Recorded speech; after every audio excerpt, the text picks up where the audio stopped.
弟兄姊妹平安。今日到1分鐘牧養時間。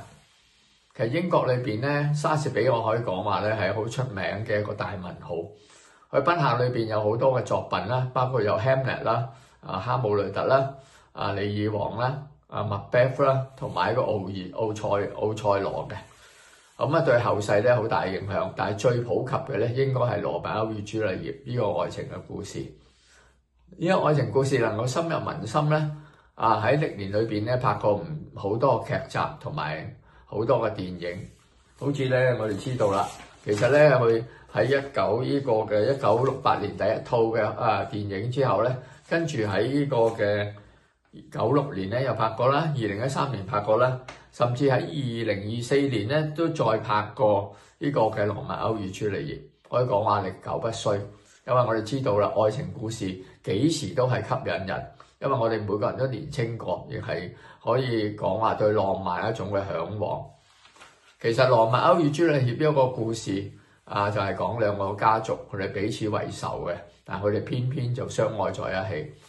咁呢個點解成為悲劇咧？就因為朱麗葉咧佢就假死，又想咧同羅密歐咧一齊去私奔嘅。好可惜咧，佢羅密歐就以為佢真係死咗，所以自盡。結局咧就兩個人都最後咧都死咗啦。其實聖經裏邊對愛情都有好多描寫嘅，例如雅歌書8章7節就咁講：愛情眾水不能熄滅，大水也不能淹沒。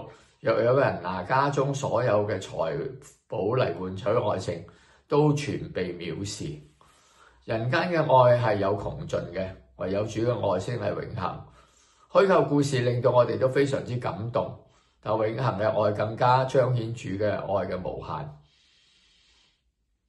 他即係指神咧，張開雙手去擁抱我哋，讓我哋咧接受佢嘅天父嘅大愛，我哋必然能夠蒙福。咁當然咧，除咗之外咧，呢個愛情故事咧，其實都係去改裝嚟一個叫西城嘅故事，其實就係現代版嘅喺60年代裏邊所改裝嘅，就係一個嘅羅密歐故事嘅一個歌唱版，後來都成為咗百老匯嘅舞台劇。佢嘅故事好感人，同埋歌曲係好美妙嘅。願神祝福大家，希望我哋都可以有一個美滿嘅愛情，可以有一個浪漫而且彼此相愛嘅愛情。願神祝福大家，阿門。